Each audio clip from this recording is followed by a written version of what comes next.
freedom, man. That's what it's all about.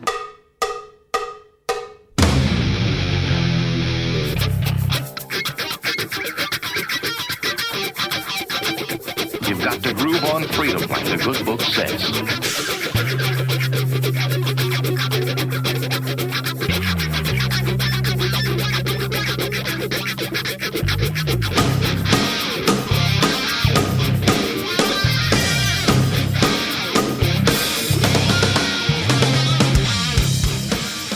Welcome. You are listening to What on Earth is Happening.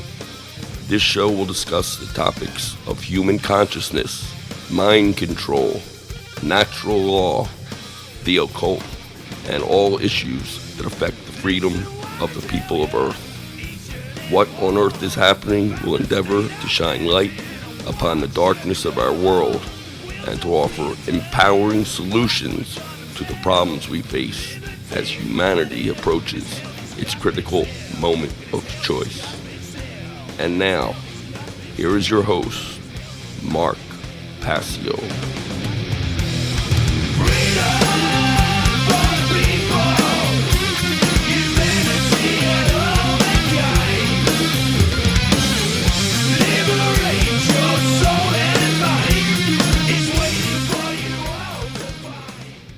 Welcome, one and all. You're listening to What on Earth is Happening.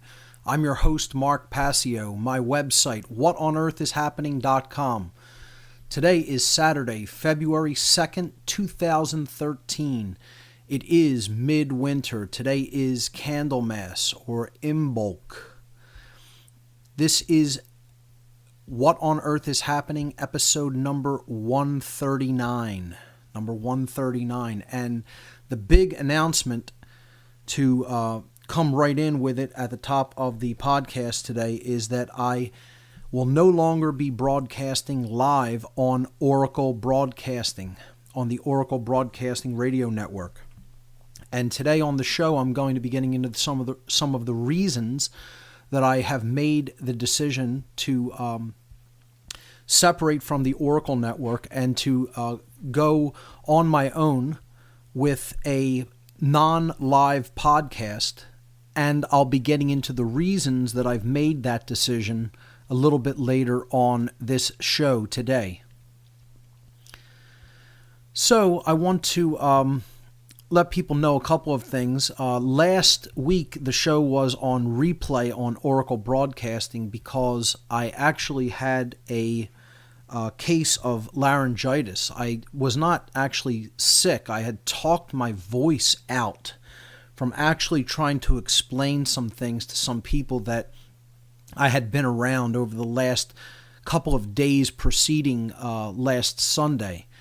And in getting into conversations with them, I just blew my voice out. So that's the reason I wasn't on the show last week live. It took a couple of days for my voice to recover, and it wasn't so much that I was really getting into any kind of heated debates or arguments with these people. They weren't exactly rejecting the information that I was talking about with them, but it was an environment that was kind of noisy, and so I was trying to talk over noise, and when that happens, I tend to strain my voice. So that's the reason I wasn't on live last week. But with the new podcast format, I'll have a lot more flexibility in what I want to do on the show. So some weeks I'll be doing shows that are longer than 2 hours. Maybe we have a topic that really needs extensive, in-depth discussion and really expanding upon the information. And so podcasts that week may be longer. Some weeks I may do something that's really quick, and it may only be 45 minutes to an hour.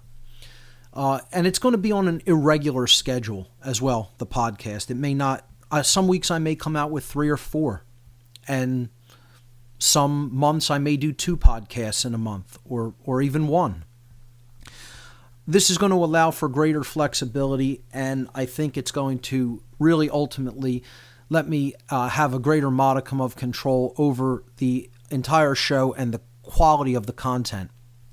So that being said, before I get into my reasons for leaving Oracle and how I'm going to progress going forward, I want to read a couple of event announcements, as I always do. The Free Your Mind 2 conference, of course, coming up April 25th, 26th, and 27th of 2013. It's going to be the biggest conference of its kind anywhere on the East Coast for sure. And we're really looking forward to it. A lot of excitement about it. Advanced ticket sales now coming in. It's the best way you can support us. We are going to have to put out speaker expenses over the next couple of weeks. So if you can get your ticket sales in now is the time to do it. Advanced ticket sales right now, much better than a donation, even to the conference cause. Advanced ticket sales for the Free Your Mind 2 conference will be on sale only until April 1st. April 1st. After that, no more advanced ticket sales. We will only be selling tickets at the door from that point forward. So, Free Your Mind 2, a conference on consciousness, mind control, and the occult, right here in Philadelphia, Pennsylvania, April 25th through 27th, 2013. The location is the beautiful Arch Street Meeting House in the historic district of Philadelphia at 320 Arch Street. The doors will open at 8 o'clock a.m. each day. The featured speakers, Alan Steinfeld, Alfred Weber, Andrew Bashago, Ben Stewart, Bob Tuscan, Kathy O'Brien, Curtis Davis, Dr. Dream, Frater X, Freeman Fly, Fritz Springmeier, Jan Irvin, Jay Parker, Jim Fetzer, Larkin Rose, Laura Eisenhower, Lennon Honor, Loren Moray, Mark Passio, Mark Phillips, Marty Leeds, Randall Carlson, Ross Ben, and Sonia Barrett. Advanced tickets for the whole conference, only $120. You can get more speaker and ticket information at our conference website, www.freeyourmindconference.com. Since we're on the topic of the Free Your Mind 2 event, I want to take this opportunity to play an audio commercial that we made that's been running on a couple of different networks for the Free Your Mind 2 event. This is something that now is possible since I'm doing my own podcast that's not on a radio network, an internet radio network, that doesn't allow for just playing some audio just right in with the my voice. So I'll be able to do this now, and I'm also maybe looking to even expand capabilities like this by maybe getting a nice multi-channel mixer in here, which I currently don't have. I'm simply running through a microphone plugged directly into my computer. But at some point, I would like to get a multi-channel mixer and an even better condenser microphone to have a little bit better control of the quality of the sound. So with that having been said, let's run the Free Your Mind 2 audio commercial. And this was done by my partner, Barb. She did a great job on this. And it's been running on many different internet radio networks. So here it is, the official Free Your Mind 2 audio commercial. Free Your Mind 2, a conference on consciousness, mind control, and the occult. April 25th through 27th in Philadelphia, Pennsylvania. World-renowned whistleblowers gather together to shed light on our world's problems and bring forward empowering solutions. 3 days, 24 speakers, your mind set free.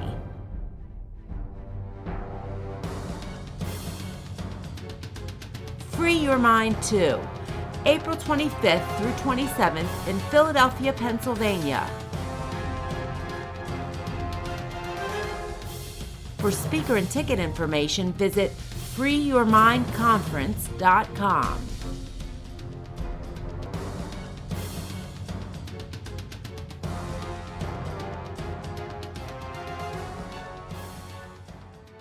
Okay, what a great job Barb did on that commercial, and very proud to have it out there running to promote the Free Your Mind 2 conference. So, also having to do with the conference, we're going to be hosting a fundraiser. This will be the third official fundraiser for the Free Your Mind 2 event. The first one was held back in September at Liberty's Pub. The second one was the Radio Bomb Marathon that we did on American Freedom Radio in January. This one is coming up February 20th. That's Wednesday, February 20th, 2013, at Underground Arts, 1200 Callowhill Street in Philadelphia. This is the Free Your Mind 2 Conference Fundraiser number 3. And it is going to feature all musical acts. Bands will be playing at Underground Arts. The headlining band is the Maniac Agenda. And we're going to be booking 2 other great bands that are still to be announced. I believe that we do have confirmations on those acts. I simply have to receive their names and get them onto the flyer. But I have a preliminary flyer posted to the conference website and in the news section of What on Earth is Happening. So it will be $15 to attend the event. That will go to the organizational fund to offset costs associated with speaker, travel, and lodging expenses. $15 at the door. The doors will open at 7 o'clock p.m. and we'll be starting in with the bands probably around 8 or 8:30. So this is the Free Your Mind 2 Conference Fundraiser number 3 at Underground Arts, 1200 Callowhill Street, Wednesday evening, February 20th, 2013. Okay, other event announcements. I was on the Jack Blood Show on No Agenda Radio on Friday, February 1st. Jack interviewed me for an hour. It went really well. Had a good time going on the show with Jack Blood, and this interview will be posted to my news section of whatonearthishappening.com very shortly. So look for that coming in the next day or two. All right, so that's all the event announcements I have for right now. Let's get into the reasons that I decided to leave Oracle and strike out on my own with a non-live podcast. One of the first reasons is that I feel that the overall quality of the network has just been sort of deteriorating over the past many months. I think Oracle was a much better network in the past, and to be honest, when I listen to the network, and I have been doing a lot of listening to the quality of the information coming out of Oracle Broadcasting over the last several months, but really a lot over the last 2 or 3 months, it just, I just can't even really believe some of the things that I hear about what people think is actually going on, and, you know, particularly some of the conjecture regarding who is actually behind what's going on in our world. And I'm not even going to dignify, you know, some of the outright disinformation or non-comprehension on the part of some, and again, this is not a reflection on everybody at that network, but some of the hosts and some of the people putting out information over the network. Now, also, I just feel that the quality of listenership, when you look at, if you just follow people going into chat rooms and just take a look at what people are saying regarding any given show, it makes me want to stay away from radio networks altogether, because it's just what people, I mean, I just have to come out and say it. People are just so appallingly ignorant. It's just, there is so much dross and chaff out there. You know, people's minds are just, they're burnt. They really are burnt. These people are operating with burnt brains. I mean, that's the only way I can say it. I can't be nice about it. And I just want to just distance myself as much as possible from all of this. And that's about as honest as I can be about it, because the level of ignorance that people have come to, they really do deserve what they have, and they really do deserve what's coming. The problem I have with it all is that there is a smaller segment of people who don't deserve what's coming. They don't deserve to go through the kind of suffering that we're going to witness in our lifetimes, because they do understand freedom and they do understand the causal factors that are taking place. And that's the reason I continue to put out information. I'm not giving up by any stretch of the imagination. I'm transitioning to a different level of focus and to do something that is a little bit more targeted and is just out there for people who want it. And hopefully people will appreciate that. And if they do, that's great. And another thing I'm going to talk about is a little bit later in the show is people who really aren't doing that much. You know, I want to get back into taking action, which is going to be a theme for today's show. And doing it in a way that you are making some sort of an impact and not just pointing fingers at other people and being an armchair quarterback. So the shockingly, appallingly ignorant at this late stage in the game is one of the reasons I want to just separate myself from everything else, you know, and just do my own thing, not be associated even in anyone's mind through, you know, logical fallacies like guilt by association. I just want to do something that I have a little bit tighter control over, that is more focused, that will be out there just for the people who want it, because they'll have to come to my site to get it. And I'm really taking a step back from interaction. Okay? To be honest, I really want to be honest about this. And before we even get into more about that, let me just go back to Oracle for a moment and say that I want to thank Doug Owen from Oracle, who is one of the owners of the network and who has always extended a hand of hospitality and friendship toward me. And anytime I had any technical issues or problems, he was always right there, willing to help out, and always did a great job as, you know, a host of that network. So thanks to Doug, and I wish him the best in his future endeavors, and I wish him well, of course. So this has certainly nothing to do with how I was treated by the network. Again, I think the quality of the information coming out of that network has gone into a decline and could be stepped back up, to say the least. But that's not the only reason for me stepping away from Oracle. The other reason is, again, I want to do things in a more irregular fashion. Again, I may do some shows that are 6 hours long and go super in-depth on a topic, on an esoteric topic. And I may do a show that's a half an hour where I just rant for a little bit. And I want to have control over the time that I put this out, you know, when I do it. You know, I may want to say something on a Wednesday evening, and I can't do that on a network. You know, I may want to put something out right away on the website, and I have to wait until a Sunday to go on the air live, and then I only have 2 exact hours to get the message out. So, again, this is going to be a more irregular approach, of course, as a podcast will be. So, with that having been said, I think, you know, I've said enough about my reasons for leaving Oracle. And I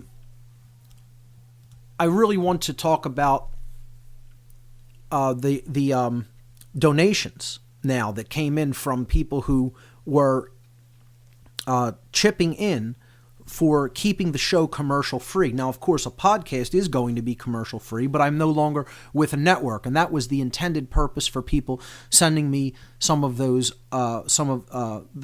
donations. So, here's how I want to handle the ad-free chip-in, which did meet its goal for the last 3 month period. Okay, people who donated between November and January of 2013, from November 2012 to January 2013. Of course, since separating from Oracle, and another one of the reasons is I just felt like I did not want to use those resources on something that I didn't fully feel that it would be the best use for those resources. I in all honesty, could not do it in good conscience. Okay, and that may sound harsh, maybe just some people, but I feel like if the quality of the network isn't where I feel it should be, and people will say, well, you're bringing the quality of the network up with your information. Again, I don't even really want to have this information associated with some of the other information that I hear going out on other networks. And which is why I'm just saying I'm speaking for myself. I'm doing this on my own. It's my own thing from here on out. Again, the information isn't mine. That belongs to everyone. But the format is my own particular format for information. And again, doing a non-live podcast just affords me that a little bit greater level of fine-tuning and control over what I'm putting out there. And the overall way that it is being put out there. That being said, will this podcast not reach as many people? More likely than not, that's true. It won't reach as many people as I was reaching on the Oracle Broadcasting Network. Perhaps it may. It depends on how many people want information like this, how many people are waking up, how many other people turn them on to it. And again, another thing I want to say is this podcast will be sort of open source, you could look at it as. If any networks want to pick up any of these podcasts in total or in part, they're welcome to do so and run them on their network. There's no copyright on this information. I just share it freely and do what you want. Now, I don't want my words being taken out of context and edited up, okay, and, put in, a different context that would give people the impression I'm saying things that I'm not, so I don't want people to chop up my words and put them in nonlinear ways that make it sound like I'm saying something that I'm not. So as long as people keep the podcast intact, I don't care if you want to run 1 hour, 1 week, 1 day, 1 hour the next day, do what you will with it. It could be picked up and rebroadcast by anybody that feels that this information is valuable and worth sharing. So that being said, let me go back to the ad-free chip-in. Since I did not turn the money over to Oracle Broadcasting that was raised during the ad-free chip-in, I want to let people know how the ad-free chip-in money that was donated over the last 3 months will be handled. And I'm going to give people the opportunity that if they are upset that I am leaving Oracle and will not be on that network anymore and I'm striking out with a podcast on my own, that they can get a refund. So if you don't want that money to be used for any other purpose, you can write to me if you donated between November 2012 and January 13 to the ad-free chip-in, not the overall What on Earth is Happening donation. That's a separate fund. The ad-free chip-in effort. If you donated between November 2012 and January 2013, you can write to me for a refund. The email address is on the website on the contact page of whatonearthishappening.com. That's the first option. The second option is if you would like to specifically ask that the monies that you donated be redirected to a certain cause, then I will do that. So you can write to me and say, I'd like my money to be redirected to, for example, the Free Your Mind 2 conference. And if you don't want me to just decide the best usage for it, I'll put it toward the Free Your Mind 2 event. You could write to me and say, I want it to be used to make the What on Earth is Happening podcast better. Maybe put some of that money toward a new multi-channel mixer or a new quality cardioid condenser microphone, something of that nature. So you can write to me for a refund, or you can write to me to let you know how you would like the donation to be redirected. The third thing is, if I don't hear from you at all, just, if you don't write to me at all about the donation that you made in the last 3 months, then I'll take that as that you are trusting me to redirect the funds into what I feel is the most appropriate usage for them. So 3 options there for people who donated to the ad-free chip-in, since that money was not going to Oracle at the end of that period. Because again, in good conscience, I do not feel it was the best usage for that money.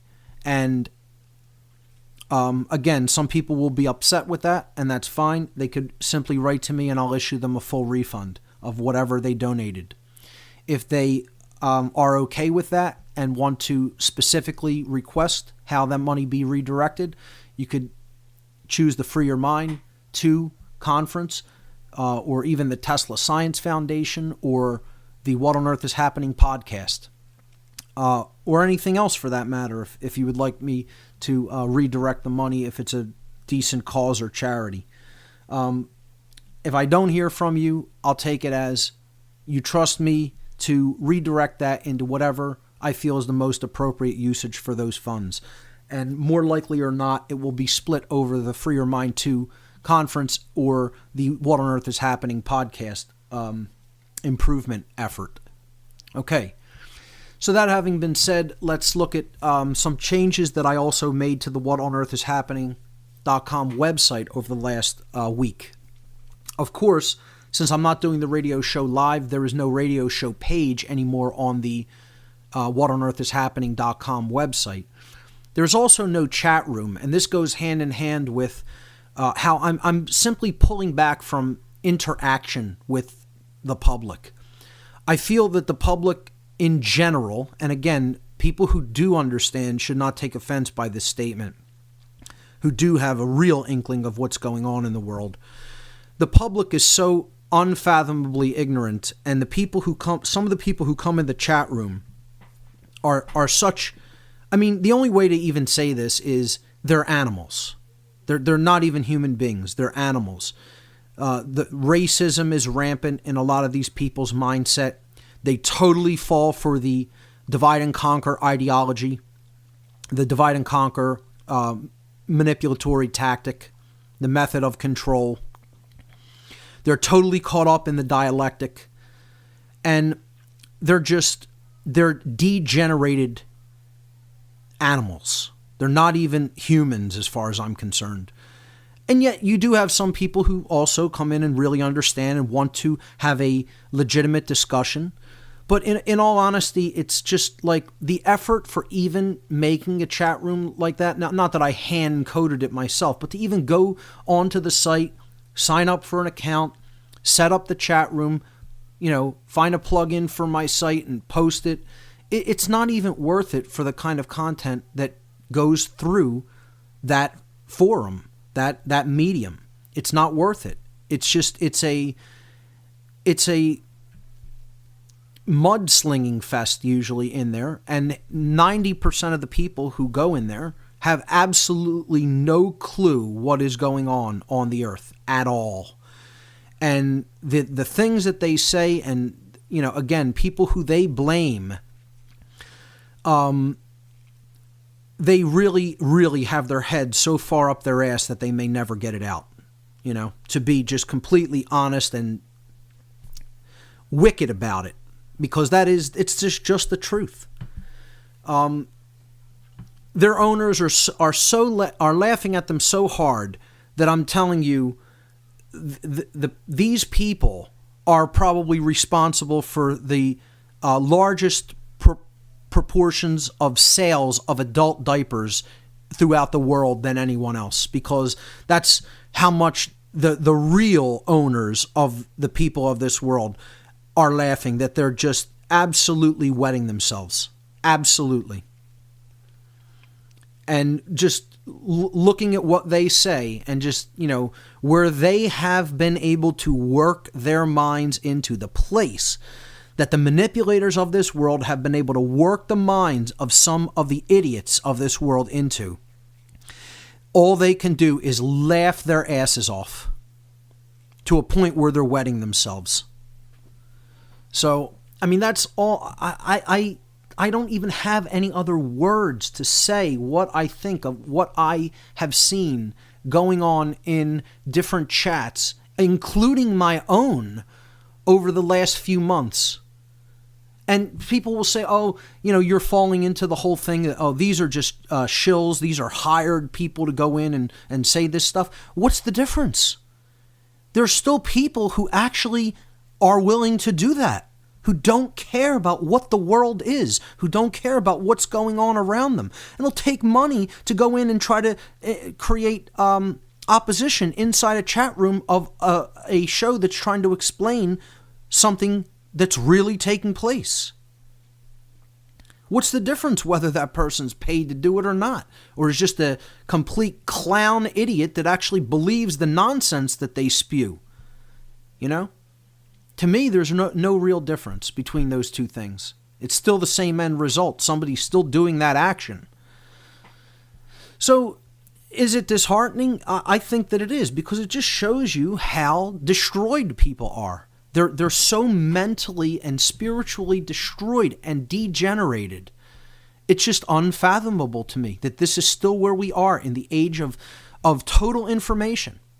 We are in an age where information is at everyone's fingertips and they actually act like degenerated animals. It's so sad that, and they don't even understand they're the ones who are keeping the prison going. Their ignorance is actually keeping the prison going. They don't care that they're slaves. They love it. They love being slaves. They love it. They can't get enough of it. They can't get enough lies. They can't get enough disinformation. They can't get enough slavery. They love the word troll is very appropriate because it's this degenerated, loathsome, retarded creature that is just so, they're just such a golem husk, That's what their owners just call them, the dead and the golems. That's what they refer to these things as. I don't even want to call them people, they're things. Okay, and people say, man, you're so harsh. It's such vicious criticism. Yes, it is. It's wicked, bitter criticism. It's called vitriol. Vitriol, V.I.T.R.I.O.L, vitriol, as in vitriolic. And I was briefly letting people know a couple of weeks ago that vitriol is actually an anagram in the alchemical tradition. V.I.T.R.I.O.L, vitriol, means in the alchemical teachings, Visita interiora terrae, rectificando inviens occultum lapidem. So visita, the V, interiora, I, terrae, T, terrae. The R for rectificando, this is all Latin. I, inviens. L, occultum, and O, occultum, and L, lapidem. So, visita interiore terrae rectificando inviens occultum lapidem. The translation of this out of the original Latin from the alchemical tradition is visit the interior of the earth, and through rectification you will find the hidden stone. Okay, or by way of making this upright again, rectification, you will find the hidden stone. You will uncover the hidden stone. Visit the interior of the earth, and through rectification you will discover the hidden stone, from the alchemical tradition. And this means that you need to start looking at yourself. You need to look inwardly to understand what's really controlling things. What's really going on in the world is a direct result, is an outward manifestation of what's taking place within each individual. And the only way to really understand the causal factors of our experience in the external reality, we have to go within, and there we will find that generative force, because it is ultimately coming from us. And I did a show with Bob from Cincinnati on alchemy. I don't know if we got into vitriol. I may have gotten into this little anagrammatic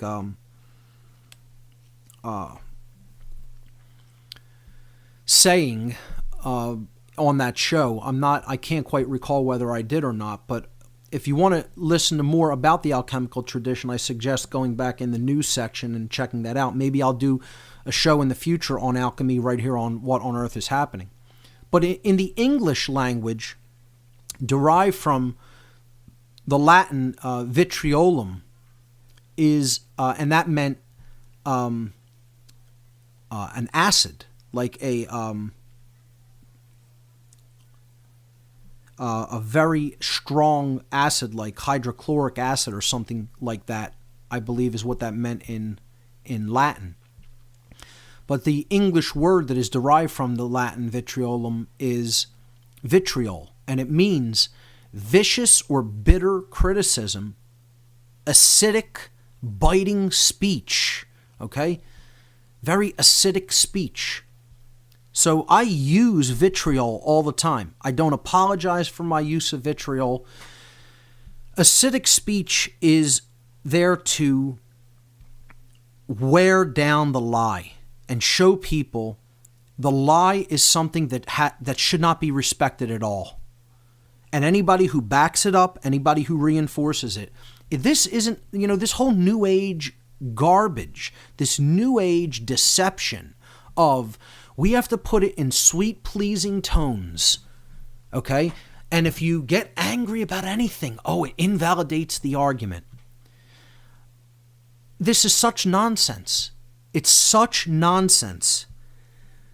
And we just really need to understand that the veracity of information has nothing to do with how it is delivered. And look, I just want to even just give a example that probably will not be received very positively by many people. And I don't care whether it is or not. See, it's your karma whether you will take information that is true and do something with it. That has nothing to do with who said it to you. Their karma is that they have said it, and that it was accurate and it was true, and they passed it along. They don't need to put it in some pleasing tone that resonates with your emotional state of mind, that resonates with how you like something to sound. Because liars are all too willing to tell you a lie and make it sound so beautiful and wonderful and put it in sweet, pleasing tones. This is what the media does, the mainstream media does all the time. They wrap everything in, such pleasant speech. We're going to talk with this nice cadence and we're going to tell you a whole bunch of lies. But we'll make it sound wonderful and attractive to you. Look, the example that I think immediately comes to mind to me is Alex Jones' appearance on Piers Morgan a few weeks back, a couple weeks ago. People got so upset. He got angry and yelled and, even mocked Piers, and he comes off as looking like an idiot. Everything Alex said on the show was accurate. He was telling people the truth about what's really happening. If you don't like the way he said it, that doesn't invalidate or negate what he said. And guess what? You should stop making excuses for anybody who does think that way. Therein lies the problem. The problem is that people will listen to a lie if it's presented so beautifully. And I wouldn't suggest falling for that, going, to do that. I wouldn't say, well, since that's what they are responsive to, go and do that. Be as nice and pleasing and pleasant to them as possible. Wrong. They need to be snapped out of that mindset itself to be recognized. That's mind control. It's more than mind control. It's more insidious than mind control. It's what I've called heart control. It's emotional mind control. They're playing upon how a tone makes you feel, how a person's voice makes you feel. I'm not here to make you feel good. I'm here to tell you the truth. The truth doesn't have to make you feel good to be true. I don't need to present it in sweet, pleasing tones so that you feel good. Once again, folks, this all comes down to the two kinds of people in the world that are really ultimately causing the problem. And no, it's not the dark occultists. No, it's not the globalists. No, it's not the super financial elite. Okay? It is the two real groups of people, besides the police and military, or the order followers who are actually following the bidding, the orders of the sick, psychopathic, occult priest class that is really running the show, or at least barking out the orders. The two groups of people who are really making this situation continue are the 100% appallingly ignorant. The people who, it doesn't matter how much information is out there, they don't want to hear it, they don't want to know about it, they can't be bothered. Okay? Willful ignorance of truth. And the other group is what I call the semi-aware armchair quarterbacks. So we can, let's even have a little acronym for them, okay? The appallingly ignorant, they're the AI. They're not the artificially intelligent. They're not artificial intelligence. They have no intelligence. They're the appallingly ignorant. They're the AI. You want to know what AI, what form of AI is destroying the world? There it is, the appallingly ignorant. Then let's give another little acronym for the semi-aware armchair quarterbacks. Well, we'll hyphenate semi-aware armchair quarterbacks, the SACs. And what are they SACs of? Use your imagination. Okay, I'm sure you can come up with something. But they're the SACs. So the AI and the SACs are the ones who are really causing the overall problem and the continuance of human slavery. Because these are either people that can't be bothered to look at truth, or they're people who, they've gotten a little bit of the picture, but then what they want to do is point fingers. They want to point fingers about how other people aren't doing a good enough job. Or I would have covered it like this. Or I wouldn't have got angry and used any harsh inflection in my voice here. Yeah, but here's the key word here, people. You would have. You didn't do it. You're saying you would have, but what's happened in actuality?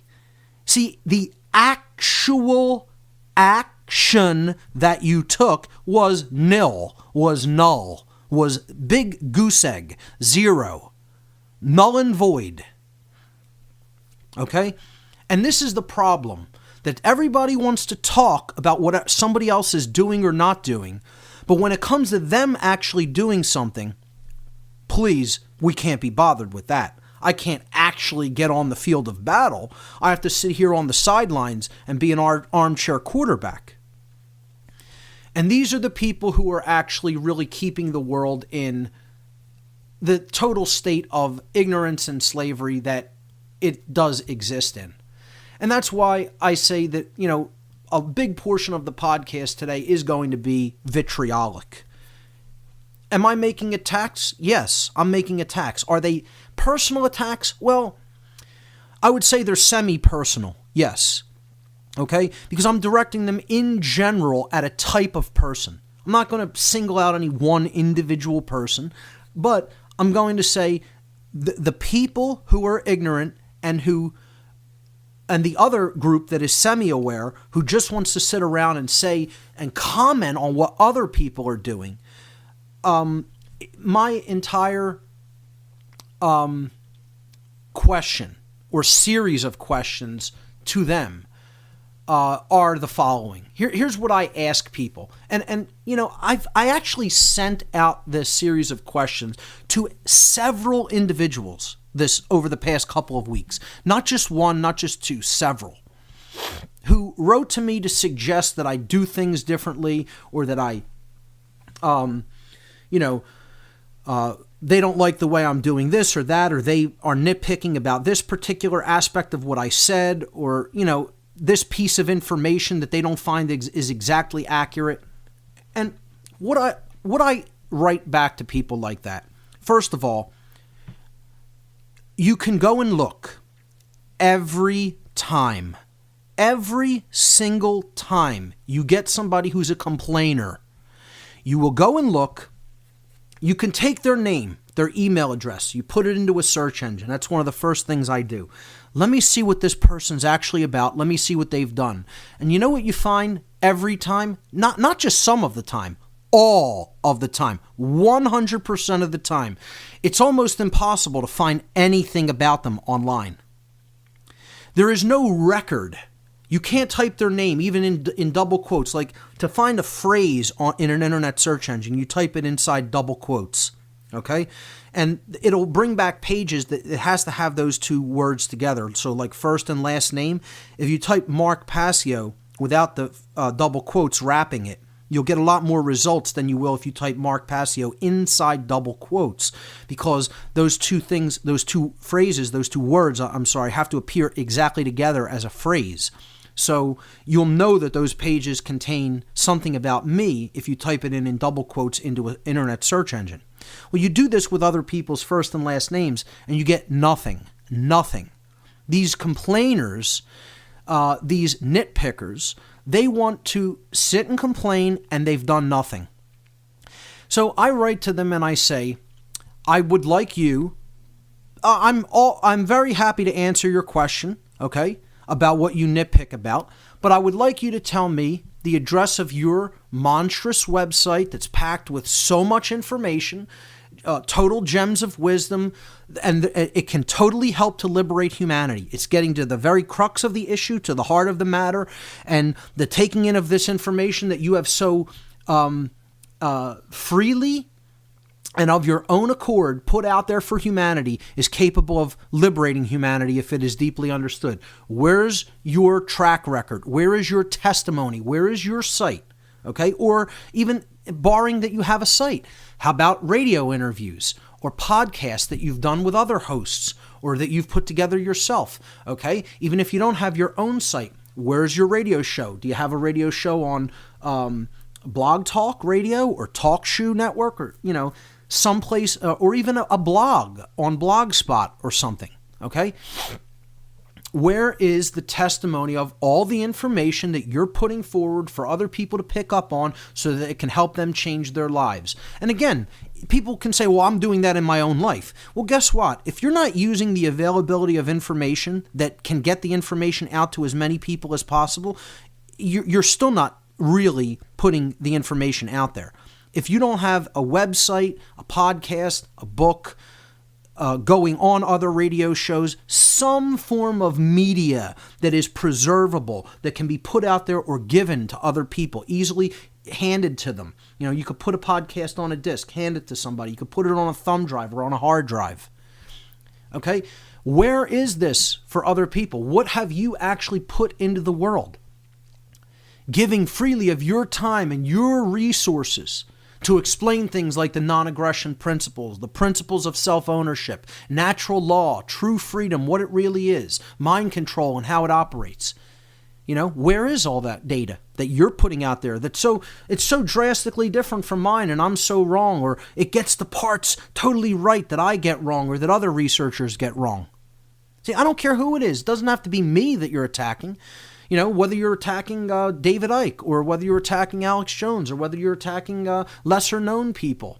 It doesn't matter who it is. Deepak Chopra, way bigger known. Wayne Dyer, William Cooper, I don't know. Terrence McKenna, Jordan Maxwell, Michael Tessarion. It doesn't matter. Stuart Wilde, I don't know. Graham Hancock, Robert Bauval. It doesn't make a difference who it is. Anybody out there that's putting information out, at least they're doing something. They're putting information out into the world that they feel is appropriate and can help people. I don't care whether you even think that they somehow have an ulterior motive. Here's the point. The point is, what are you doing? What are you doing? What you're doing is you're writing to somebody to nitpick about something instead of actually doing something that is effective in helping people to understand that we're enslaved. I mean, you look at the actual situation, folks. There's slavery operating on the earth. You're in it. You're ensconced in it. It is affecting you. You are not separate from it. And what you want to do is go and attack one of the other people who are being kept in this same state of slavery? They have us all in a cage. And you want to go and attack the other prisoners instead of actually work toward real liberation. And this is why I need to separate myself and take a step back and refocus my efforts. Not redouble them, but just refocus them. I need to take a step back because I have to ask myself, what kind of an effect is what I'm doing really, truly having? If this is where people's mindset still is, what effect is anything that anybody's putting out there really having? And my answer is not a whole lot. Not a whole lot. Their minds are still wholly owned, and the owners have them where they want them. It doesn't have to be like that, but that's what they're choosing for some strange reason. Let me get back into some of the things I write to people, and it's vitriolic. It's bitter. It's nasty. I'm not telling you that I'm always a very nice person. I never made the statement I was always a very nice person. I can be crude to people. That doesn't mean I don't understand the non-aggression principle. That doesn't mean that I don't understand true freedom. Okay? It means people can still piss me off and make me think, my God, we are totally and utterly doomed if this is the quality of people that's even remotely interested in any of these things. We are doomed if that's the case. And again, I want to go later in the show, I want to reiterate why I even do any of this. Because again, for anybody who's just starting to listen or has been listening, and you think I do this because I like people, that I want to say, quote unquote, save people, please, I'm not anybody's savior, okay? I don't even like people, to be honest. I do not really like people. I want to be left alone. That's why really what the goal I want out of this all. Okay? I want people to understand the non-aggression principle and the principles of self-defense. I want them to understand what true freedom is. I want them to understand what rights are and what rights are not.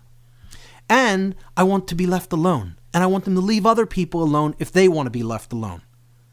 I'm not in this for a popularity contest. I don't want to be liked. I don't want new friends. I don't want any new friends. I don't want you to like me. I don't care if you like me. All I want you to do is understand the information on your own. Go through it on your own. Make of what you will of it and then go do something with it. And you don't need to take it from me. It's not because it is me. Okay? You can go take it from somebody else. I don't care how you acquire it. Understand what's real. Stop believing in fantasy like authority and government. And stop advocating for human slavery by the continuation of those belief systems. That's all I care about. And I'm doing this not to serve people, but to serve truth. I've said that repeatedly. I don't even like people. Okay? I'm being totally and completely honest about this. I want to be left alone as much as possible. That's what the non-aggression principle is about. Leaving other people alone. That's the number one human right, is to be left alone. So I want to go back to the things I tell people. In this vitriolic, bitter speech. It's bitter. I'm bitter about even having to do this. I'm bitter that this is what my life has become. This is what I'm doing because there's a responsibility to do it and I'm fulfilling that responsibility. That's it. I know it's right. I do it because it's right. And don't tell me I can't choose to be bitter about that because I want my life to be something better than what it is right now. And there's nothing wrong with that. I'm not wrong for wanting not to have to do this here while I'm alive here on earth. Don't tell me that makes me any kind of a bad person because I don't want to teach ignoramuses what I already know. I don't want to do this. People say, well, why do you keep doing it? Because I have a responsibility. Because there's ignorant people. They're going to create total chaos in the world unless somehow their mind is taken out of the absolute garbage sewage state that it is in and brought up to a higher level of awareness and consciousness. Do I have to like that job? No. I'm cleaning out the sewers, folks. That's my job. I clean the sewers of the world, along with many other people who do work like this. We are drudging up all of the garbage that has accumulated in the mass psyche of humanity, trying to somehow clean it out. That's what we are. We are garbage people. We are garbage haulers, you could look at it as. I told people it's like being a waiter, serving something to somebody, and you're waiting, as in you're staying there waiting for them to catch up, waiting for them to take this into themselves so that they are as filled with the knowledge as other people have become, as very few other people have become. And that involves waiting a long time. That doesn't mean I'm their servant. I happen to be a waiter, like a waiter in a restaurant. It's a very appropriate name in green language terms because you're handing something to somebody that came from elsewhere, okay? That truth is actually putting the information on the plate. Then I'm taking it and saying, here it is. Take a look. Here it is. Here it's arranged like this. Take it into yourself. And I'm sitting there waiting for them to catch up, to be full with the knowledge. So the term waiter is very appropriate for what this job is about. And I would also look at it as sanitation. I work in sanitation now. Mental, emotional, and spiritual sanitation. So how many people really would think that that's something that people would so love to do? No, but is it necessary? It's necessary. Is it a responsibility? It's a responsibility. That doesn't mean I like it or have to feel good about it.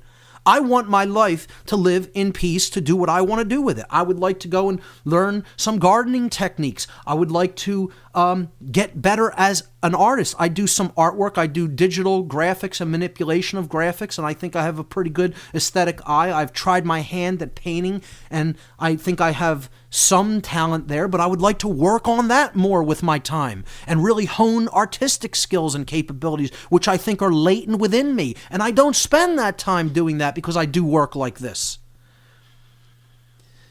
You know, I would like to have more time to, do other forms of, volunteering, maybe with animals or something. I love animals. I want to spend more time with my animals.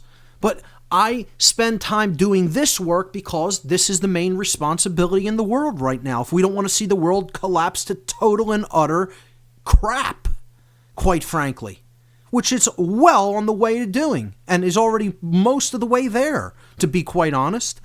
And you still have people nitpicking. So to these nitpickers, what I write is, show me your big website with all your data that you've put thousands of free hours of work into accumulating. Where is it? Where's your testimony to the world? Online, not written on some paperwork in your house where nobody can see it. Online, okay? If you don't have your own site, show me the other forum that you work out of. Okay, podcasting forums, or being on other host shows. I say, where can I pick up your latest world-changing book? Where can I pick up your latest world-changing documentary video?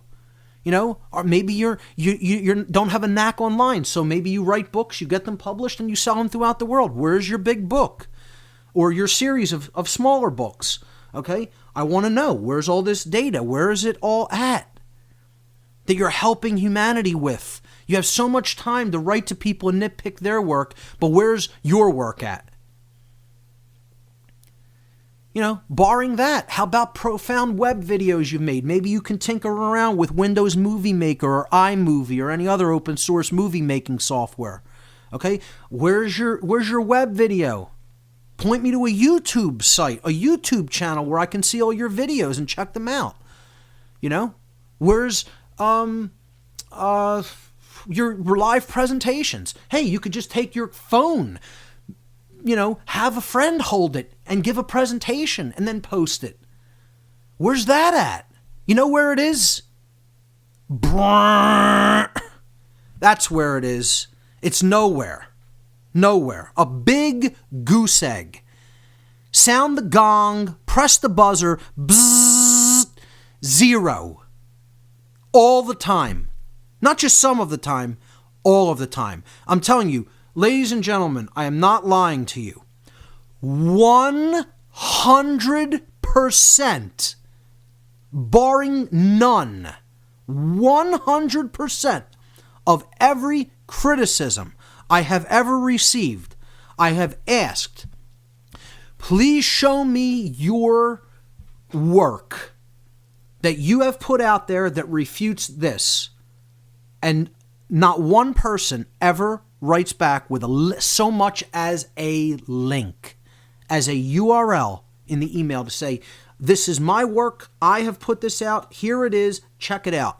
I would at least have respect. Even if you wanted to totally crush some aspect of my work, and I would go and look at it, and if it panned out, I would even say I was wrong. But you never even hear that from anybody.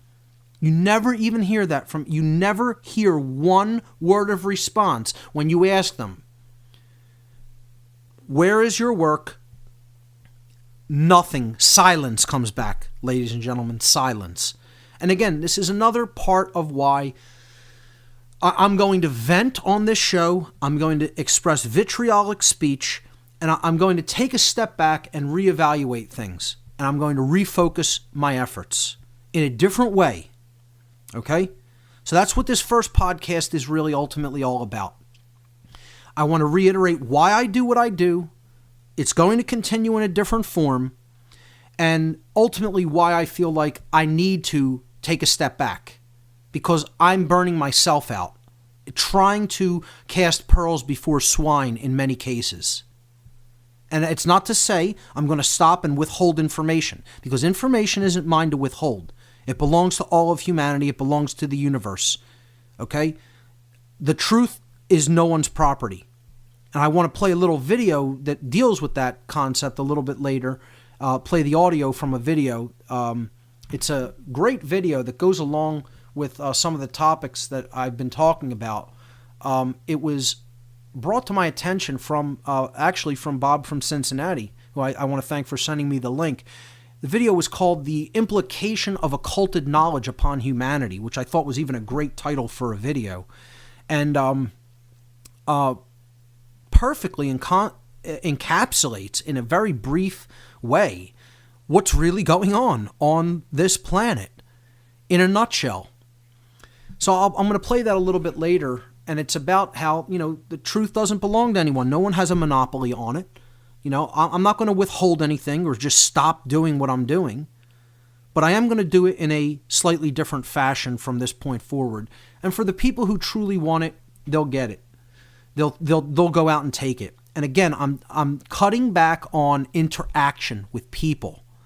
People have been disappointing me over and over and over and over. When I want to have a little bit of faith in people that maybe they're changing, maybe they're getting it, they always continuously disappoint me and show me my whatever amount of hope or faith I may have had in humanity is misplaced.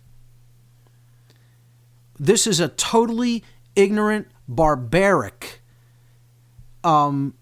lazy, cowardly, apathetic, mongrel animal race. And you could say, oh, you're slipping into a dark, degenerated, poisoned worldview. Maybe so, folks. I don't know. In many ways, the level of ignorance I see most people at, and the level of just where their mindset is at in general, instead of actually doing something, I sit back and think, maybe these dark occultists were correct. I don't know. I almost see myself not totally agreeing with them, but saying, I can understand why they think the way that they do. That's all. I can understand why they think the way that they do and why they want to do what they want to do to people. That doesn't mean I think it's right, but I can understand it. I can understand where it's coming from in their mind, because there's a small part of me that still not necessarily thinks like that, but is capable of at least resonating and seeing why they have such a level of total contempt for people who are existing in this state of willful ignorance. Because I'm done with the excuse that it's not willful ignorance. It is willful ignorance, ladies and gentlemen. It has nothing to do with nescience, with not knowing because you had no ability to know. People who are in a state of not knowing in this world today have chosen that state.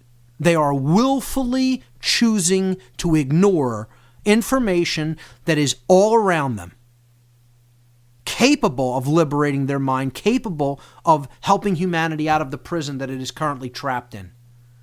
So please do not try to convince me that this is not willful ignorance of the truth, because it absolutely is. So just to go back to some of these questions I asked the people, I say, give me your website, give me your podcast that you've been on, radio shows, your articles that you've written about the non-aggression principle, the principles of self-ownership, natural law, occultism, true freedom. Where are those at? Where's your big life-changing book? Where's your big life-changing documentary video? Your worldview-changing book and documentary video? Your series of profound web videos, your YouTube channel, live presentations you've made. How about just point me to groups of activists, meetup groups? How about that you help organize? Events, rallies that you've been behind. Political activism even of some kind. As people can debate the effectiveness of all of that, but even that, even if it's just for awareness purposes, educational outreaches, that you've helped to organize. How about conferences you've helped to personally organize and spend thousands of hours of unpaid work, unremunerated work to bring together truth tellers or whistleblowers? Where is all of this stuff? To anybody that wants to write to nitpick or to complain about what I happen to be doing or not doing, or other people happen to be doing or not doing. You don't like the way Alex Jones just went on Piers Morgan and blew up at him and talked over him and told people that if they give up their guns, they're idiots, or if they, if the government continues to come and try to keep taking firearms from Americans, that there's going to be a second hot revolution in this country? Well, go put out your own message then. Go do your own work. Go do something else. People who complain are usually doing squat. So, that's really all I have to say about these armchair quarterbacks. They don't really understand the nature of the situation. What I would like to do, let me tell you what I would really like to do with the armchair quarterbacks. If I had one wish, if someone can let me tell you something. How about this? Let's go this far. If there's a dark occultist out there that can make this happen for me somehow, okay? And I know they'll never agree to it, so I'm wasting my words even saying this. But what I would really love to be able to do is to just have them come to a ritual of dark occultists, of Luciferians, dark Luciferians, Satanists, Setians, any type of dark occult ritual, but at least somewhat at a level where it's dealing with people who are in the power structure, not just enthusiasts of dark occultism or a particular dark occult ideology. So similar to involvement at the level of involvement in the dark occult that I was at in the past. Unfortunately, my connections to that are so severed, I couldn't just make a phone call and say, hey, can you take this person in and let them witness a ritual? First of all, they'll probably not do that anyway. But I would just love, if I had the capability of just putting one of these people in the evil, into the midst of the evil, and the psychopathy that you would witness at such a gathering, There is no way you would ever again waste your time writing to anybody, no matter who it is, trying to tell people the truth about what's really going on in the world, and waste your time nitpicking on any of their work, no matter how off you may have thought one particular thing or any number of particular things they said was, because you would recognize in your own mind where you're at. You'd recognize it, boom, like that, in a heartbeat. And you would know the level of evil that you're really trapped within. And you wouldn't waste energy on stuff like that. You would not waste energy for another second on stuff like that. I mean, just imagine. Just let me try to put this into perspective, folks, to vent just a little bit more. Imagine if I were to write to someone like, I'll use 3 people as an example because I think some of the work that they put out has been the most proliferous. They have so much information and data that they have put out into the world that it's almost incomprehensible to me. Okay? David Icke, Michael Tsarion, and Jordan Maxwell. Imagine if and I've put quite a bit of information into the world, but imagine if I were to write to them and go, imagine if I were just to write to David Icke and go, David, your concept of how the dark occultists view the feminine, the queen, in the symbolism as you talk about it, I don't happen to personally 100% agree with that, and I look at it like they're actually trying to kill the sacred feminine more so than they're worshiping that aspect of the dark feminine. Now, I'm not saying that isn't true, okay? They have this concept of the queen in their work, most certainly, and the feminine aspect of the dark side of the occult is something that is very prevalent. But just imagine if I were to write to him with all the work this guy has put out. Whether you even agree with it or not, whether you like him or not, that's not the point. The amount of stuff he has put out into the world, okay? Almost 20 books, countless videos, incalculable numbers of radio shows and interviews, to a point where you can't even imagine this person has actually talked and given that much of his time, talked so freely and given that much of his time to do that much work, okay? Imagine if I were just to write to him to say, this one aspect of your work makes me think you so don't know what you're talking about in regards to any of this that I think it invalidates everything you've ever put out, and I can't recommend your work to anybody. Could you imagine the hubris that I would have to even be at to even write something like this or say something like that to somebody like that? I mean, people have to be completely out of their gourds. I mean, I'm dumbstruck. I'm dumbfounded. I'm speechless. I don't even know what to say. People will nitpick on the tiniest of things about an aspect of the monetary system. They'll nitpick on a word etymology. They'll nitpick on the interpretation of a symbol. I mean, if you see the emails that I get where people just want to nitpick on something instead of actually do their own work, who cares whether you don't accept any of my interpretations? Who cares, quite frankly? How about that? Let's just say it just like that. Go do your own homework. I told you this from day one on the podcast, not to believe me. Take what you will and leave the rest. Go do your own homework, come to your own conclusions, and then act upon it. Okay? I'm not interested whether you agree or disagree with me. I don't care. All I care about is if you understand the non-aggression principle and you're willing to leave other people alone who want to be left alone.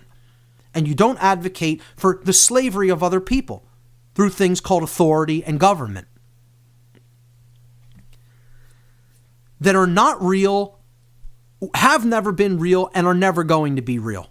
It's a claim on somebody else's body. It's a claim on somebody else's property. It's a claim on somebody else's labor. That's all these things ever have been. And that equates to slavery. They've only ever been slavery. And if you're advocating them, you're advocating human slavery. Whether you understand that or not, it's true. That's what I care about, whether people understand. Get the heart of it first. You want to nitpick on the details, you're wasting your time and everybody else's. The core message is the important aspect of this. Understand that and teach it to other people. That's the best usage of your time. People say, well, other people write to me and they thank me for everything. And they say what a wonderful, great job I'm doing. And I don't even look at emails like that as so wonderful and great. They don't make me feel that great. I mean, I'm glad people appreciate what I'm doing, but you want to know the emails that make me feel good? Somebody sends me a link with what they're doing. That's an email I feel good about getting. Okay? You know, and I'll go and look at stuff like that. Because you're actually taking some action. You're actually doing something. There's more people in the world, since you got involved in doing what you're doing, putting this information out into the world. So I feel good about those. I don't feel as good about when people say, Mark, you're doing such a great job. Thank you so much for this information, as I do when people say to me, I took an example from what you did and I did this. Or, you know, even if they say, I don't agree with what you did here and I did this instead, I'd feel better about that. Because at least they're doing something instead of doing nothing. The armchair quarterbacking is going to do nothing to change our situation, folks. Get involved. Get on the field. Choose a side and get on the field of battle. Because this is a war. And if you don't understand that, you don't understand what's going on. You're in the middle of a spiritual war. And if you're doing nothing to put information out into the world to change other people's mindset and worldview, you are not helping. You're actually helping the other side. You're helping the dark side. If you say you want true freedom and you say you don't want tyranny, if you're not getting involved in actually putting something out there and doing something on the battlefield, then you're actually helping the other side as far as I'm concerned. Because that's what they want, inaction. And I'm telling you, the people who are really running this show right now, the people who are the owners, who are the slave masters, these dark occultists are laughing themselves into a stupor. They are laughing so hard that they have people in the mindset that all they'll do is attack each other. Divide and conquer. And people could say, well, you're doing the same thing right now. No, I'm not, ladies and gentlemen. I am pointing it out to explain to people how stupid it is. And I'm not going to spend more time on this topic. Okay, future shows are going to be dealing with more information and information-dense material. So this is the podcast where I'm trying to explain to people this is what we need to get out of doing. I'm explaining these are the people who are doing this. These armchair quarterbacks and people who think everybody's a shill because they said one thing they don't agree with.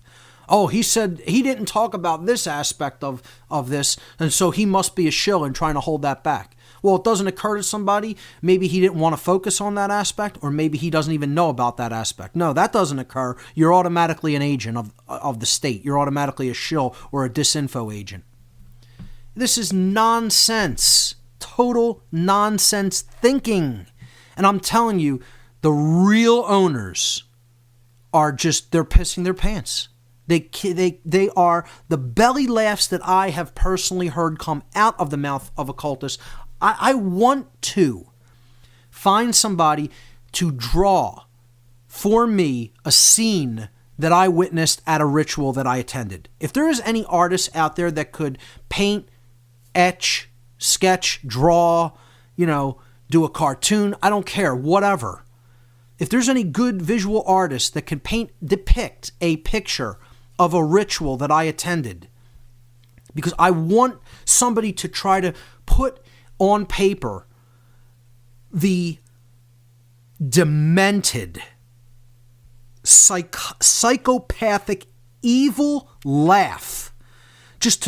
And maybe I'll even try to find some sound recording of a laugh that can even approximate the laugh of this occultist that I once heard, who was laughing at a cop who was actually guarding the house while the ritual was being conducted.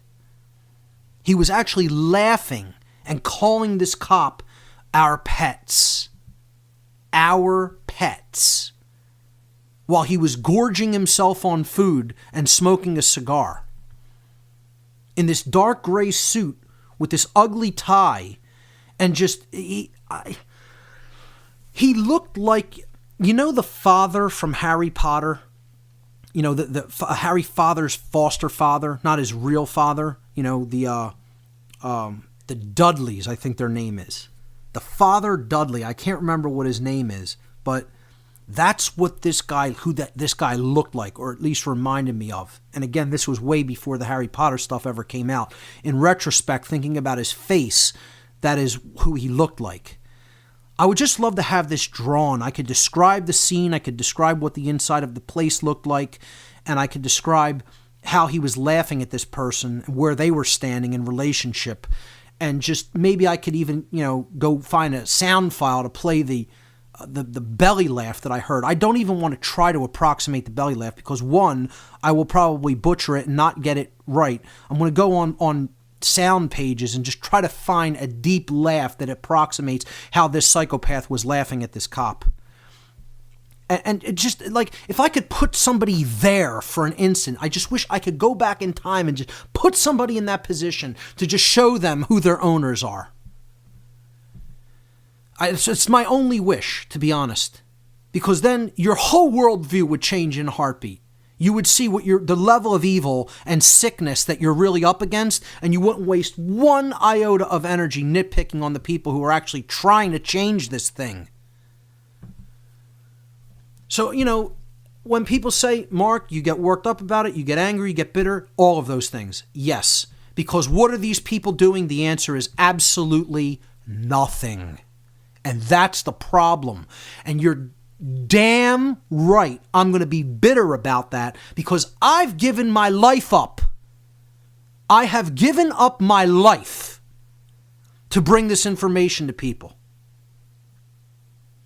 Then you have other people that they hear a tiny piece of information, and they don't even bother to go to your site to look at what kind of a body of knowledge is there. And they ask the most ridiculous of questions, like, do you have any information about mind control?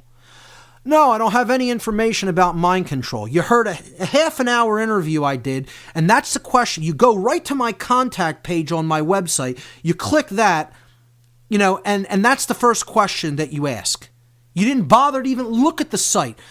No, I don't have any information on mind control. I just spent a year and a half of my life breaking it down for people.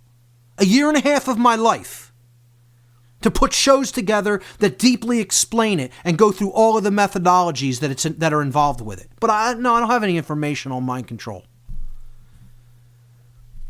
This is who we're dealing with, people. These are the people who people will say their heart's in the right place. They want to do the right thing. They want to learn. This is who's on our team.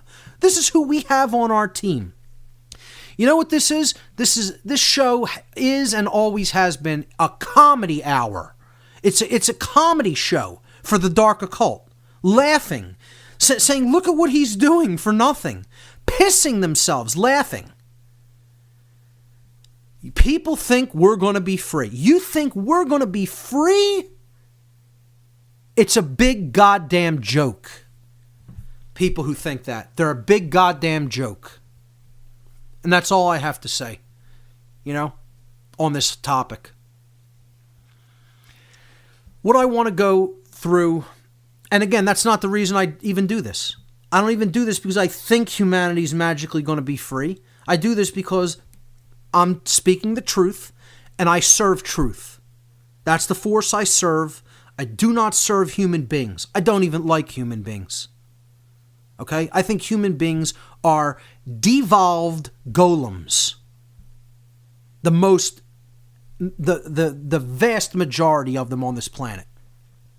There are some very good beings on this planet who are truly working to help other people understand, to help get the truth out there to people, to serve truth, okay? There are some people who really understand true freedom. I consider them my brothers and sisters in this war.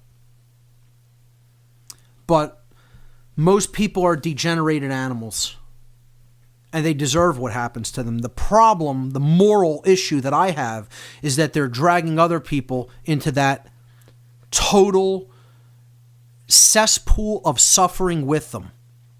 If they could do it, it's very unfortunate that we're all one and we're all connected. Very unfortunate, because if we could somehow separate from that dross, from that chaff that isn't even really true humanity, I don't know what it is. It's some degenerated animalistic golem.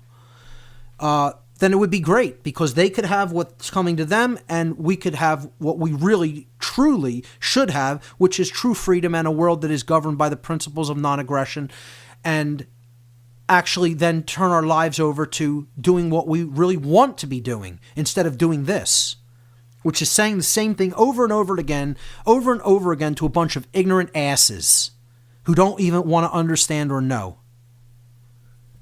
And that's not what I consider good quality of life, quite frankly.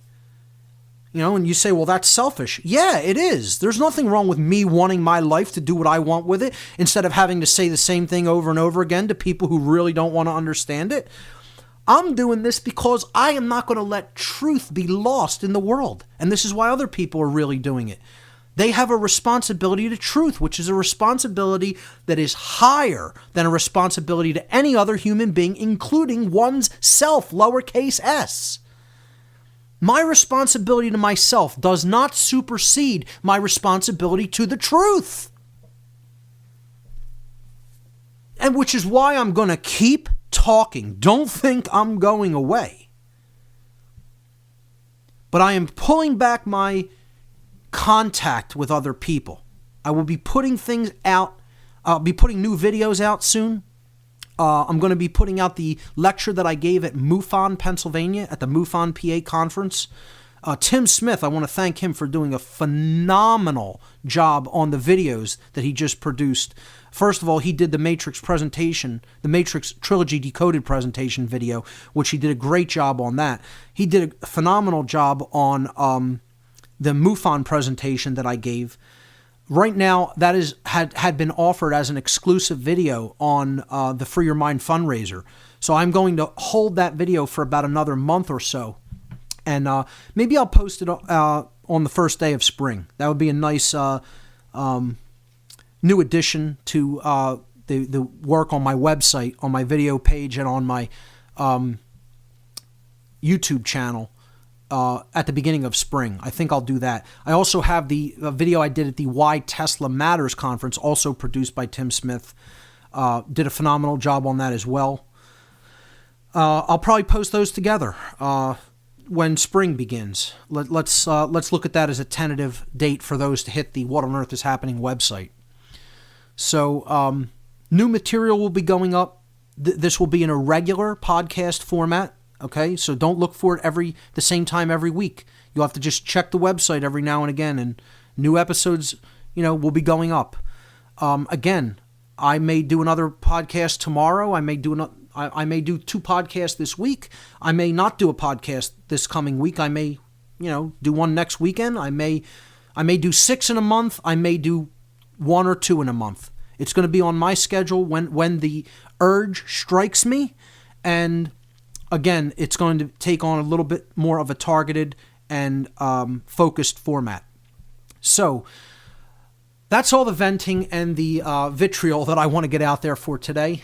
And again, it isn't to necessarily just to go on an attack or a rant. It's to point this out, that this is a bad use of energy. It's not, I don't recommend it as a good use of people's energy.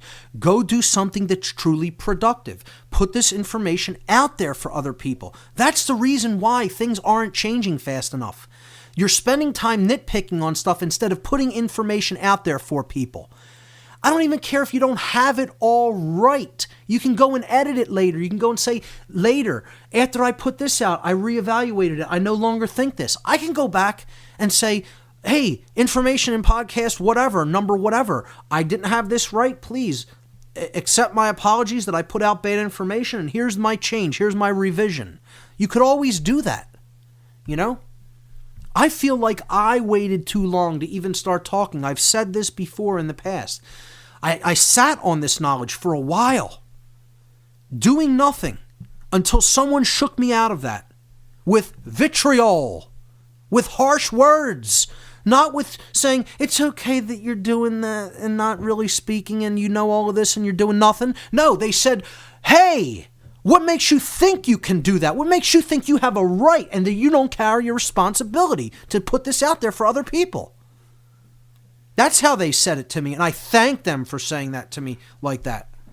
Pat from Virginia, who I may not have, I probably would have eventually, woken up into action, but it may not have been for another couple of years if that person didn't just say that to me in a vitriolic way.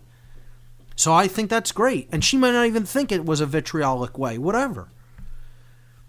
I would say it wasn't at least pleasing to make me think that, to stay comfortable in thinking I was doing the right thing, because I wasn't. Silence is not the right thing. And anybody that's an armchair quarterback who's staying silent, you're not helping. You're hurting the war effort, the spiritual war that's going on. So that's really all I want to say on that topic. I want to end the show today by with two things, and people will probably think the first thing that I'm going to say is leaving on a negative note. I'll leave on a more positive note by playing the video that I had suggested for people that was recommended to me from Bob from Cincinnati. The first thing I want to say is, people will ask me, do you have any hope for humanity? Do you have any hope for our situation? The answer to that is largely no. I don't have much hope. But it's not 100% gone. There is a tiny, tiny bit. And it's there for one reason, and really one reason only. And it's not because I think humanity is intelligent, truly intelligent, or operating on any kind of holistic intelligence. It's not because I think that they care, because they have developed a lot of care and desire to know. It's not because I think that they're have so much courage and they're getting ready to stand up for their rights. It's not because I think that they know what rights really are. It's not because I think that they want to do the right thing.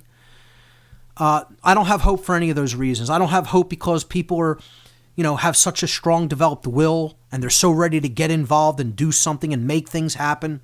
I have hope for none of those reasons. As a matter of fact, those things, I recognize that humanity is apathetic, they're ignorant, they're lazy, they're cowardly, and in a very, very huge proportion, there are more people who are non-activated, who are not intelligent, who are apathetic, who are not actually taking any real action that could help for the better than are. The proportion is staggering.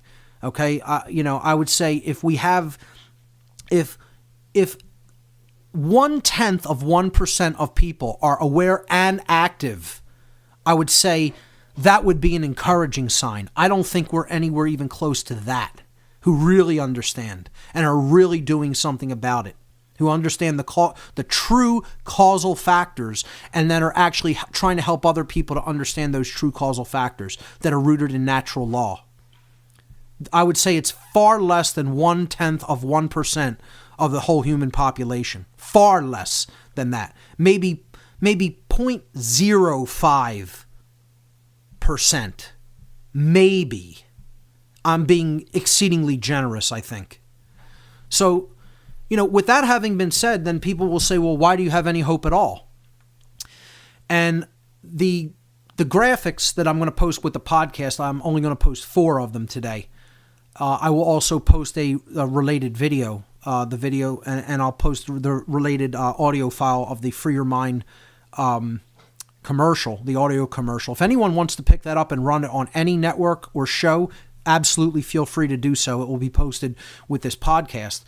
The video will be posted as well that I'm going to play to take us out today. And the 4 images, the first 2 were related to the Free Your Mind Conference. The Free Your Mind Conference poster was image number 1. The conference fundraiser poster was image number 2. At least it's a preliminary poster. We're going to add the other band's logos to it and put out a finalized version in the next couple days. The third image is explaining the alchemical acronym of V.I.T.R.I.O.L. And the fourth image is the reason that I have any hope at all. It's a chart that shows the gun ownership rate in the world. Worldwide gun ownership per 100 people. Average firearm ownership per 100 people. And if you look at the chart, America stands alone. And to me, it's one of the most beautiful visions and hopeful visions that I've seen in years. And let me tell you something, folks. The only reason that the world is already not a 100% locked down totalitarian society, similar to or worse than Nazi Germany, Hitler's Germany, Mao's China, Stalin's Russia, or any other wicked totalitarian regime that has ever existed in the world. The only reason that the world has not gotten to that place yet is because America has not yet been declawed and defanged by becoming disarmed. And as long as I draw breath, I'm going to continue to fight to preserve and actually enhance the level of firearms ownership that exists in the United States. And people will say, how could you consider yourself a spiritual teacher when you're teaching people that firearms are good? Because I understand not only the non-aggression principle, I understand the second pillar that goes hand in hand in the synthesis of principles. The sacred feminine encapsulates the non-aggression principles of do not do harm to others, do not infringe upon their inherent natural rights. But the second pillar of principles is the self-defense principle, which means if someone is making incursions upon your natural rights, your life, your liberty, your property, you do possess inherently the natural right to use defensive force to protect your life, liberty, and property against those incursions. And no government, no matter how much they want to claim they have a monopoly on the use of force, they do not, and do not ever possess the right to take that inherent right to self-defense away. We've talked about this ad infinitum on previous shows, and it will continue to be a theme that I re-emphasize on future shows. But this is the only reason I have any hope for America, ladies and gentlemen. And let me tell you something. I would rather those guns be in the hands of ignorant people than not be in the hands of people at all. That's how much I believe in the ownership of firearms. Because once you take away someone's defensive capability, you own them. You own them. You could do what you want with them. And that's why the government is making these intrusions. As soon as a government even starts trying to take away the citizens' protection against encroachment of tyranny, as soon as they try to take away that capability or start making inroads on taking away that capability in any way, in any form, those are the conditions that are ripe for tyranny. And you can guarantee they're getting ready to go hot with that tyranny. And this is what's happening in the United States today. And we have people nitpicking on researchers, on different researchers, still talking about, is the Federal Reserve private, or how much of our tax money gets paid to them, or word etymologies or meanings of symbols, when they're trying to take the firearms from the citizenry of America. This is happening now because they're trying to declaw and defang the last line of defense against tyranny. And people will say, we could never fight back against this government anyway, even if they did go hot with tyranny. You don't think so? I beg to differ. And I'm telling you, the American military and whatever other paramilitary police forces they have in third world countries can't deal with that resistance. You don't think that angry American resistors can get the job done and put down a tyrannical regime quickly? Well, I would suggest that you're a little too brainwashed by the mass media and what, the power that you think this government really does have. I don't care what kind of advanced weaponry they have. Good luck that's going to do against 80 million gun owners. Good luck with that. Wouldn't want to be on that side. Won't want to be on that side of that war. Not saying that this might not, if it goes hot, if the tyranny goes hot and then a revolution has to go hot to suppress the tyranny, I'm not telling you there aren't going to be enormous casualties on both sides. But I'm telling you, I wouldn't want to be on the side of the people who try it here. I wouldn't want to be on the side of the people who would dare to try it here. So the two words I have for them is Molan Labe. Try it. Try to come and get them. And I'll just wrap it up on that. That's the image that brings me hope. I look at that image every day because it's the only thing anymore that puts a smile on my face. And I hope people understand what I'm saying when I say that. So let's end with this great video that was brought to my attention by Bob from Cincinnati of Occult Empire. Thanks for sending me the link to this, Bob. This is a video that really talks about some of the things that I went over today on the show, and it gets into the implications of occulted knowledge, something I've been talking about since day one on What on Earth is Happening, and we'll continue to talk about on many future shows on the What on Earth is Happening podcast. So I'll take us out with this video, and it's very well done. I commend the maker of it, who really put so much in so little. I will also post it with the podcast so you can see the good visuals that he associated with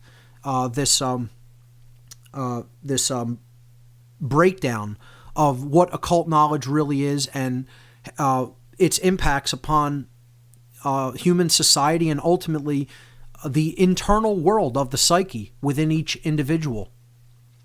So we'll end on that, and I'll see everybody here when I see you.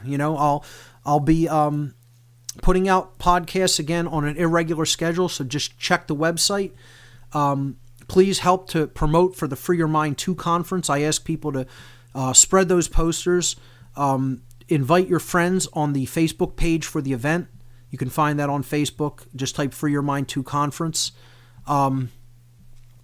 And get involved. Just keep doing something. Don't just complain about other people and their work. Do something yourself. That's the message I want to end on. And we'll take you out with this video, the implication of occulted knowledge upon humanity. Ladies and gentlemen, you've been listening to What on Earth is Happening, podcast number 139. And remember, there are only 2 mistakes that one can make on the path to truth: not starting and not going all the way. We'll see you next time, folks.